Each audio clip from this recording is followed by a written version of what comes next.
Welcome to the Grit and Grow podcast, where we talk to guests who are pursuing excellence in both sport and life, who encourage and motivate us to become better mentors, coaches, parents, and athletes. My name is Shane Sowden, head men's basketball coach at Briarcrest College, and also your co-host. And my name is Justin Simpkins, co-host and director of Prairie Hockey Academy.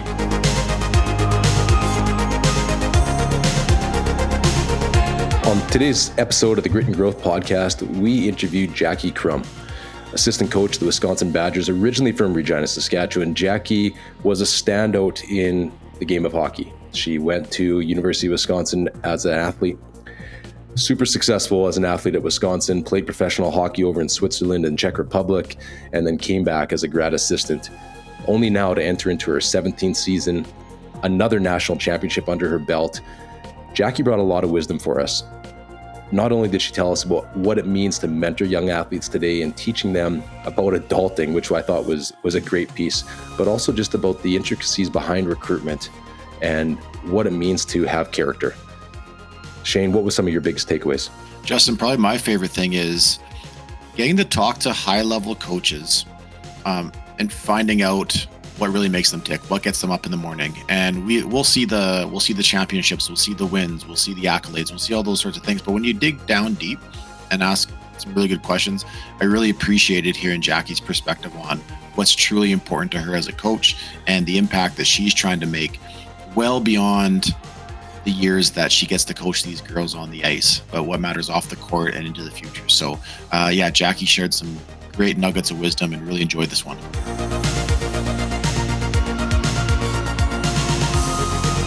Jackie, welcome to the podcast. We're thrilled to have you join us today, and just outside of Madison in Middleton, Wisconsin. Edge of Madison, Middleton, but yeah, we'll go with Edge that. Doesn't matter. Right in the middle. Okay. Yeah, exactly. Hey, you grew up in Saskatchewan, Jackie. You and I actually had the chance to play high school hockey together, which was a treat for me. But at the age of 14, I believe it was, you made that initial change in the initial move from female hockey to playing with boys. And how did playing hockey with boys shape your mindset and grit as an athlete? Oh man. Well, I guess to be transparent, actually, like when I started, I was able to play on a girls team, but there weren't enough girls teams to play girls hockey. So we were always playing the boys. And obviously times have totally changed, Right. been many years ago. And then played a little bit of PB hockey on boys teams. And then did the high school hockey with the boys and then also played with the girls. So, I think for me, it was just being competitive and trying to, play on the best team possible that could, I could improve at and had goals and dreams and wanted to fulfill those. And for me, that path, back in the 90s was kind of the way to go. I mean, like I said, times are a lot different now. But that was the best path for me. Yeah, the female game has grown a pile, and Mhm. I know we want to talk to you about that growth. And I think people like yourself have been front runners, inside of Saskatchewan, and to see the female game grow as well. But there's still girls today in smaller centers across Saskatchewan. There's a lot of small centers of hockey that don't have enough girls to maybe play against each other. Maybe they can make a team that plays in a boys league, like you said. You made the change. What was the hardest thing about it for you? Trying to think, I don't know. Like, to be honest, I had a really positive experience playing with the boys and I just felt like part of the team. And I don't know if I was just blessed with some great, guys around me, when I was in Pee Wee hockey. And then obviously at Tom, playing with high school hockey. I mean, we all knew each other. And I mean, I'd like to think I fit in. Obviously you're changing by yourself in a closet or in the first aid room. And so you're not getting that piece of the locker room banter, which is, kind of what you're missing out on. And so I guess maybe that was a little bit tough with the social aspect of it. And I think to my daughter now, she's 7, and I mean, she's all about the social aspect. So I don't know if that would be kind of the path for her. But for me, I just wanted to play hockey. And so, I think maybe playing some teams that weren't used to having a girl out there, I mean, I can just I remember a few times, people saying a few things, but then also my teammates coming to my side and, saying some things back. And so we're on a podcast, so I won't say it, but just, feeling that support from my teammates. And I don't really remember having an issue and just, yeah, being like one of the guys, I guess you could say, and having a blast out there really. And but yeah, I'd say, maybe the locker room was kind of the tougher part. And, going to a small town because, you're playing Pee Wee boys hockey, you're in a tournament in Belgoni or Rollo. And I was like, oh, well, where's Jackie going to dress? So that was kind of a little awkward, I guess, at times too, but part of it. Yeah, part of it. But it sounds like I appreciate, you sharing your experience, that it was positive and that the boys that you played with were good Mhm. teammates, right? And they just brought you on as part of it.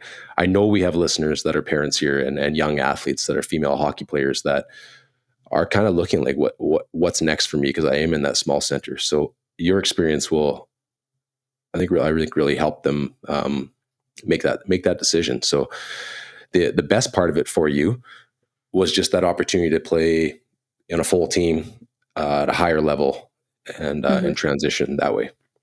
Mhm. Okay. And Jackie, like, what was the best part of that? Like playing that maybe stronger competition um, in those games. Like, what was the best part about that? Yeah, I think I'm okay, like I mean, I'm thinking two experiences. So like obviously high school hockey playing that. I mean, just the physicality, like I don't know what it is like now back in Regina, but when we played Justin, it was no contact. I don't think it was. And so No, you're right. fortunately that was nice for me because I didn't get blown up in the corner. And so still with that, I mean, obviously guys are, I mean, I'm a 5'11, so not small myself, but they're still bigger and stronger. And so being able to play against them certainly helped my game. And then Pee Wee hockey too. I mean, that was a couple years of that, and that was full on checking. And I remember my dad putting me in a. This is a tangent, but do you remember? Is it Brad Tippett or Dave Tippett? He had this like learn to body check Yeah, school at you did. what was it? What's the Northwest Leisure Center or something. And I Yeah. remember him putting me in that for 2 weeks at the end of August. And it was like, well, if you're going to play boys hockey, you better learn how to hit. And I just remember being like, okay, here we go. And being the only girl and being like, I better figure this out fast. And so, but just the physicality, I think was huge. And the puck protection and learning to play with my head up because if I didn't, I was, I still have memories of getting hit, and all of a sudden I'm looking at the lights and being like, what just happened? Um, and so you learn quick when that stuff happens. So that was definitely, I think that was helpful for me personally, just with my development back then. How did that I'm really curious about how that transition for you when you made the move now to full-time girls hockey, like in Wisconsin, and going non-contact again. Did you find yourself more physical and aggressive, being penalized until you learned to pull back again, or what happened for you? Yeah, it did. I mean, certainly. Yeah, I mean, if you look at my records, I had a lot of penalties. I also think too, if I'm being honest, the game has changed, and it Yeah. is. I mean, college hockey. I'm not going to speak for U Sport, but in the States has gotten a lot more physical since I played as well. And so it's not the PWHL like that physical. I'd say it's a notch down, but certainly more physical than when I played. And so Mhm. it could have been, I mean, I'm not the level of the players they are right now, but it would have been fun to have had a little bit more physicality. And so every year it kind of gets a little bit more physical. But yeah, I certainly had to tone it down and not go through people and go around people. So that was a little bit of an issue too. I had to learn. It's good. This is a bit of a side thing. I mean, I'll sometimes talk about my kids on here, and my 10-year-old who plays softball and loves musicals and things like that. But somebody asked her just this past week, "Do you play hockey?" She's like, "No, it's way too aggressive." So Oh, I just had a good laugh. Anyway, it's she's been watching some PWHL, which she does love. She likes, she was pretty thrilled to see the professional women's game on TV and oh, that she could watch girls, but still not her jam, I guess. yeah. Let's talk about University of Wisconsin. What motivated you to commit? I recall being in class with you in high school, and you came back from a couple it was Dartmouth. There's a couple Ivy League schools that had taken you out for some tours. Something happened. University of Wisconsin Badgers came calling, and you committed there. I mean, I went down on my visit and I was obviously blown away by the facilities. And it's, it's funny. I talk about it now, but like what we have now compared to what we had 20 years ago is like nothing. And even then was just like, wow, this is amazing. And so, you take a kid from Regina, Saskatchewan, who's been to Rider games, and then like, hey, well, let's take you to a Wisconsin football game. And it's like the Riders on steroids, 80,000 people cheering. And it's just a cool school spirit. I think it's just the city is invested. It's the only pro sport, I guess you could say, in town. It's not really sport, but the facilities and the campus. It's I'm totally doing a plug for Wisconsin now, but it's on a lake. And so it's just beautiful. I mean, so it's just like a whole bunch of factors. They had what I was looking for, kinesiology. And obviously the Ivy League schools are some really great options out there, but this just kind of seemed like the fit. And then at the time too, my freshman year here was only the third year the program was in existence. Like the WCHA had just kind of started. And so it was kind of exciting to, hey, here's a team that's kind of maybe up and coming and to kind of be a part of it. And so, yeah, that was intriguing as well. And it was obviously a great decision. Well, was there anything specific, like how the coaches pursued you? Like, I'm just thinking about recruiting now. It's a massive part about my job. Yep. And recruiting. I heard Scott Drew of the head coach at Baylor men's basketball. Mm-hmm. He was talking about how 80% of his job now is recruiting and fundraising, and I was like, "Are you kidding me?" But then he also has a staff of like eight assistant coaches that do the coaching. But what was it that really sold you? Because you have all the bells and whistles, but what really sold you on Wisconsin? Yeah, no, good point. So the assistant coach at the time, her name was Tracy Cornell de Kaiser now. She was awesome and she was a fantastic recruiter. So I give her kudos big time because she got my freshman class. There's a big name is Carl McLeod, who's now, one of my best friends. She coaches at Ottawa, a two-time Olympian. And so there's a few definitely more accolades than me, but she was able to, help get us in because at the time, the head coach was there 1 year and then left, and then Mark Johnson came in my sophomore year. So I would say I really like Tracy from the recruiting standpoint, and she did a phenomenal job just getting to, felt like she got to know me as a person as well, and just felt really comfortable with her, and obviously my parents felt comfortable with her to send their youngest daughter away to the U.S. So that's a huge part of it as well. Not only to send their youngest daughter away to the U.S., so she didn't come back from the U.S., right? You end up going to No. Wisconsin. You meet a guy, Tim, and you get married and have daughters down there. So at least they get to come down and do some water sliding, maybe in the Dells on the way. Yeah. But it's it's something that as parents we think about all the time now with our kids. And so I appreciate that you talked about Tracy, and then just that your parents felt comfortable with her as well. That was a big piece of it too, because I think a lot of parents, a lot of our listeners are parents of student athletes that are pursuing post-secondary opportunities and wondering where they should go and how they select these programs, right? I think that's important. Well, and with that, Justin, so yeah, Jackie, I'm curious, what advice do you give not just to ladies that you're recruiting for your program, but like Justin just mentioned, I get asked all the time because I played in the States, I came back, I'm a college basketball coach, and people are like, whoa, what questions should we ask the coach? Like, we have these options, all these, like, what advice would you give to potential recruits just who are being recruited by multiple schools? Because it can be intimidating. And Oh yeah. in my experience, and my dad regrets this to this day, we didn't ask enough questions or good questions. And so, yeah, what would be your advice there? Oh, I mean, number one, ask questions. No question's a dumb question. Mhm. So if simplest like what classes do you take? Things like that. I think I don't know. I mean, obviously the coaching and the players are a big part of it, but um, I also say like, okay, take hockey out of the picture, whatever sport you're doing. So if something happens in hockey and you can never play hockey again, let's say you're coming to Wisconsin, would you want to be at Wisconsin?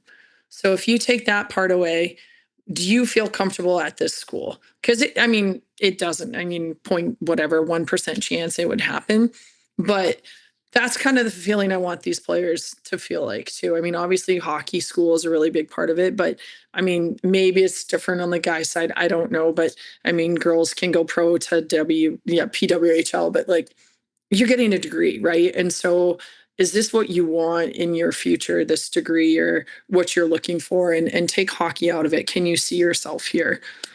So we say that, I'll say that too, because like, walking away from, Wisconsin, my visit, it was like, okay, if there was no hockey, like it has what I want from the degree, the school, kind of everything kind of lines up. And so that might be some advice, I guess. That's actually really good because that's not one that I've heard as often. That way, that's really good. Hey listeners, Shane here. A few years ago, my wife and I purchased a new home, and we were really excited to move in, but it needed one thing. We were unhappy with the basement. We needed a major renovation. We wanted a space where us and our 3 grown boys would want to spend time together. Hang out, play games, watch a game, but most importantly, just be together. That's when we called Speargrass Homes. They are professional, detailed, but most importantly, you could feel they genuinely wanted to get the space right for us. Not just a nice looking basement, but one that worked for us. One where we wanted to be, and one where we wanted to be together, and invite others to be together with us. Now it's our favorite spot in the house. We all hang out there. We've even had the boys' basketball team over for some team building. Anyways, if you're looking to transform some space at home into a place people actually want to be, Speargrass gets it. They do renovations, new homes, windows and doors, all sorts of projects. And with, most importantly, integrity. Trustworthy, thoughtful, easy to work with. You can find them at speargrasshomes.ca. SPEARGRASSHOMES.ca. Let's transition a bit. Jackie, in your role as assistant coach, I assume you do a lot of recruiting as well with Wisconsin. And that probably has you traveling quite a bit. What are 3 qualities that you're looking for when you're recruiting student athletes?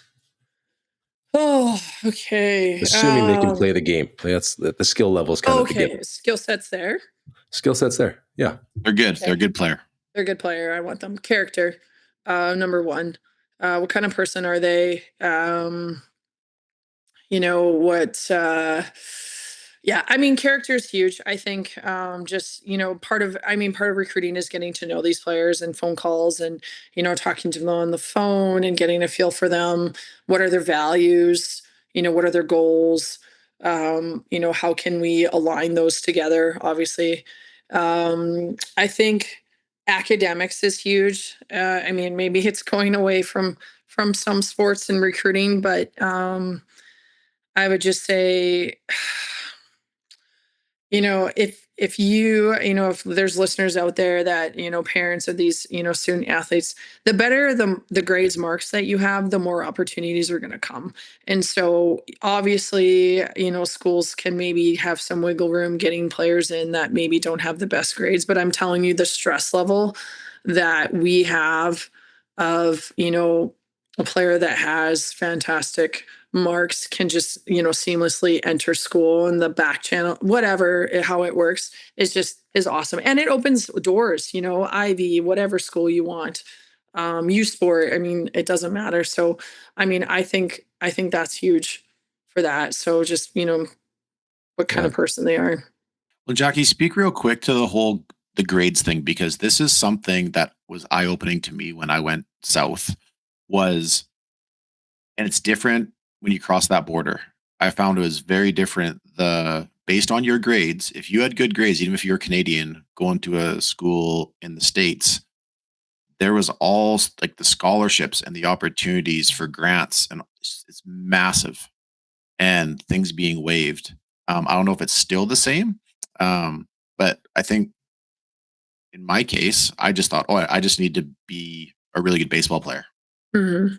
But then there was only 11.7 scholarships for a team of 35 guys. Yeah. And so then I found out real quick that coaches got creative with certain players. Some of them were better than me, but I was on more scholarship, but they were out on academic as well. And Mhm. it seemed real simple. It's like, oh, you have a 85 average. Oh, here's this. You're like, what? And that seems to be never ending because it's not like there's way more academic scholarships This was a long time ago, than Shane, athletic. compared to today, but yeah. I'm just wondering if it's the same because I'm still hearing it, like especially from like D2, Yeah, D3 I coaches. think so too. Like, when you say good grades, what's that level? So people understand. Is it 80%? Is it 95? Right. Oh, I mean, okay, so I can't speak to other schools. I don't know how they judge it at other schools, but they do look at grades from Canada different. I mean, I know just from my experience, 80s in Canada is pretty good. I mean, 90s, you're like a genius. I mean, at Mhm. least that's how it used to be. I don't know if it's the same anymore. And then, when you're getting emails from players in the States that are like, oh, I have a 4.0, which is like basically 100%. And you're like, wait, what? How does that happen? So there's a different scale. And so when players are applying to university schools in the States, they do take that under consideration, the Canadian grades as well. Funny story, when I was a freshman, I think my first semester, I think I got like 270s, like percent 75. And I was like, oh, crushing it. And my advisor was like, no, no, no, like that's not like two C's. I was like, oh, C's aren't fine. And she's like, no, like that's not great. And I was like, oh, I thought it was crushing it. Like, no clue. Mhm. Like, just because I remember hearing in Canada, if you're getting 70s in university, like that's hard. Like it's okay. So it's just different.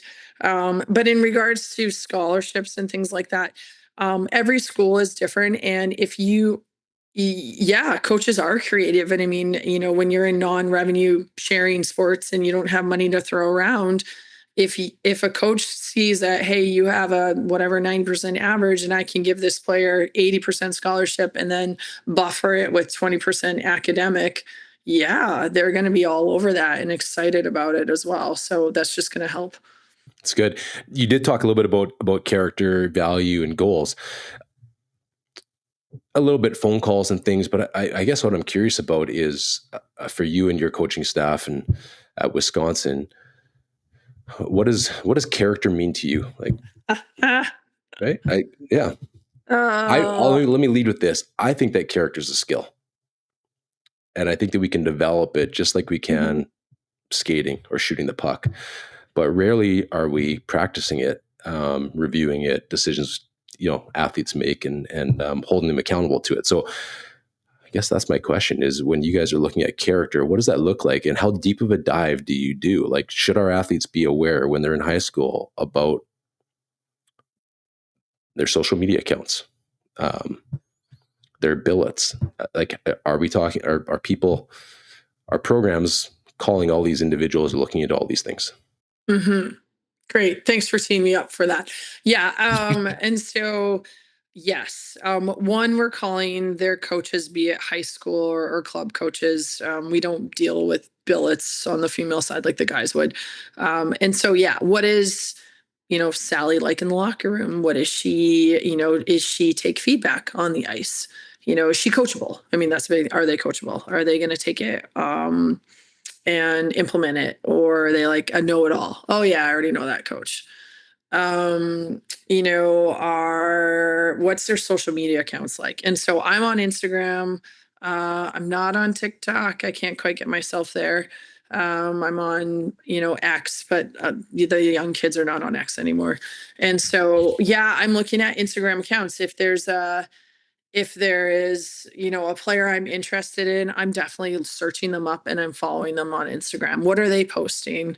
What are they doing in their spare time? Like, what does it look like? Are you like, ooh, I don't know about that post? So yeah, I mean, be careful on those things. I mean, it's you can tell a lot from that. I think, yeah, personally, I get a good read, I think, off of that as well. And if you're posting on that.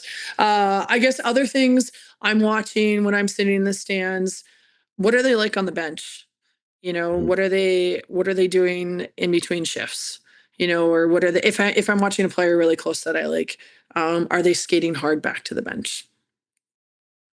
Different work ethic, things like that. Are they engaging with their coach? Are they slamming their stick? Are they whatever pouting if they get a penalty? I mean, all those things, you're just keeping an eye out. So it's kind of all, how do I say this? An all encompassing. Am I expecting to get a perfect human being? Absolutely not. I mean, these are 18-year-olds. I mean, our job, as coaches here is, to mentor them. And, I kind of call it adulting. I'm here to help them adult. And so when they leave Wisconsin, they are hopefully decent human beings and ready to go out in the world as adults. And so, and part of it is the learning process as well. So, definitely expecting that as well. You mentioned adulting, and I think that's great. I think, as much as we're deemed a legal adult, well, in Canada, at least at 18, uh, what does adulting look like to you, or how do you teach adulting? When they leave Wisconsin, what does that look? I guess what does that grad look like, right? When you go, this girl just graduated from a program. It's 4 years later. She's maybe 22, 23 years old, Yeah. and it's like job well done. Yeah. What does that formation look like? Oh gosh. I'm a potential recruit here. I have a daughter, and you're talking to her Oh about, gosh. how Yeah. When you. you put me on the spot, I feel it's all I've been doing these days. Oh gosh. So I mean, I guess this is kind of my new thing is adulting. And so and my players can tell you and they'll laugh about it and they'll be like, yeah, Jackie says it a lot. So we are working on communicating. I think that's one big thing. And I say that because since I don't want to just blame it on COVID, everyone has devices now, and this generation communicates via text. And a lot of times don't like to have hard conversations. And I have found anyone who coaches or anything knows that when you have whatever 24 6 players, there's going to be conflict. How do you deal with that? How do you overcome that conflict? And are you able to communicate with that, not with your texting fingers? And 2 years ago we read a book, and it just kind of talked about how to communicate and how to kind of overcome conflict with that. And so that's what I say with adulting is, a lot of times, like, okay, if, there's an issue on the team between two players, obviously you want them to be able to work it out themselves. But if they can't, then come to us coaches and let's talk it through. And so kind of adulting with that. Also just being, how do you, responsible in regards to, um, I'll say this with communicating. I mean, I just literally had this talk with my team 2 weeks ago and brought them into the room because most of them are here for the summer. And I was just like, at Wisconsin, we don't give you this book full of, team, page 5 is this our rules when we're on the road, this, and this. It's pretty basic. It's just respect. Let's respect everybody. Let's respect, our trainers, our coaches, our professors, just the list goes down, our teammates. And then coming with respect is being able to communicate. So if you're going on a road trip, obviously we have letters that the players give out to the professors, like, I'm going to be gone this and this, so they know ahead of time. If our trainer is communicating with them, I told them, now my standard this year is 24 hours. So if our academic advisor communicates with them over something, or trainer, I mean, sometimes trainer, it would be close, it would not be 24 hours, would not be appropriate. But if I'm communicating, or a director of ops with something, you have 24 hours to get back to them. So just little things like that, and they'll come to me, well, I emailed so and so and they didn't get back to me, they didn't text me back. Well, have you picked up your phone and called them? Have you walked into their office and talked to them personally? No, I haven't thought about that. So just little things like that, bringing them, like, okay, when you're an adult and you're in an office, like, you have to do that.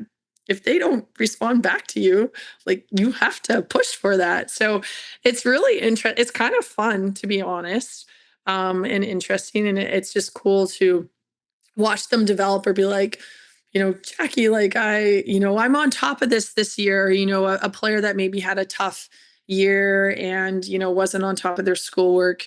And the following year is excited to tell me how well they're doing. And did you see my grades, coach? Like they're all B's, and just being so proud of them, like, hey, way to figure it out and be organized. So yeah, I just went over everything, but that's kind of what I talk about with adulting is, I'd like them to, be able to communicate, obviously respect others, by the time they leave Wisconsin, and, be, good human beings as well, and understand that, just even talking I think too, another thing, the big buzzword is when I'm recruiting, and Shane, you probably get, what's your culture? What's your culture at Briarcrest? What's your culture at Wisconsin?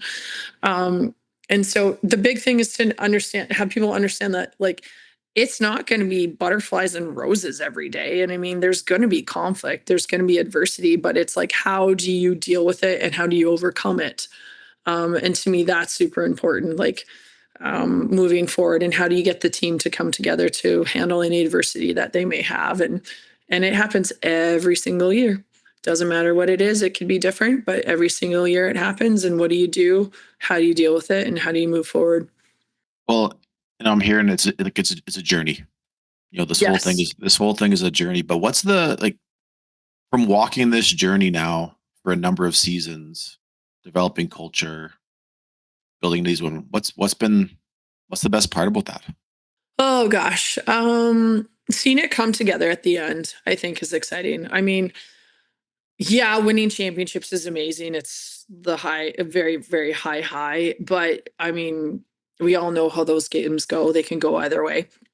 But watching them to overcome those things, or trying to think of examples, watching them go on the journey and then come together at the end and be like, hey, yeah, like we had a couple years back a 6-game losing streak, and people thought our season was over. It's the end of Wisconsin hockey. People are transferring. There's rumors out there this kid is leaving. It's like, well, we're actually playing pretty good. We're just not scoring in their 1-0 games or whatever. And it's just like, ladies, stay the course. Like, if you can stay the course, you can keep, every game you're trying to get better, every practice. We changed a few things, but stay the course. And going into NCAAs that year, we were ranked 6th because of the skid there, and we won. And so it was really cool to just see, like, that team understand, like, hey, there's a bump in the road. We stuck to the journey. We stuck to the plan, and it worked out. Now, is it a Cinderella season like that every year? No, but it was really cool to have them see that, and be rewarded for that. So that was really cool. Yeah, or just even like little things like having conflict and watching players mature and be able to handle it. So you may have a freshman, with conflict, and then by the time they're a senior, they're a captain and they're able to deal with it. Or, Jackie, I'm having this issue. And I was like, oh, remember when you were a freshman and you had that too? Well, what did you do? And just talking to them about that as adults. So that's all fun stuff too. Thank you so much for listening to today's episode of the Grit and Growth podcast. We hope that you enjoyed today's guest and the answers that they were able to give and the stories they were able to tell.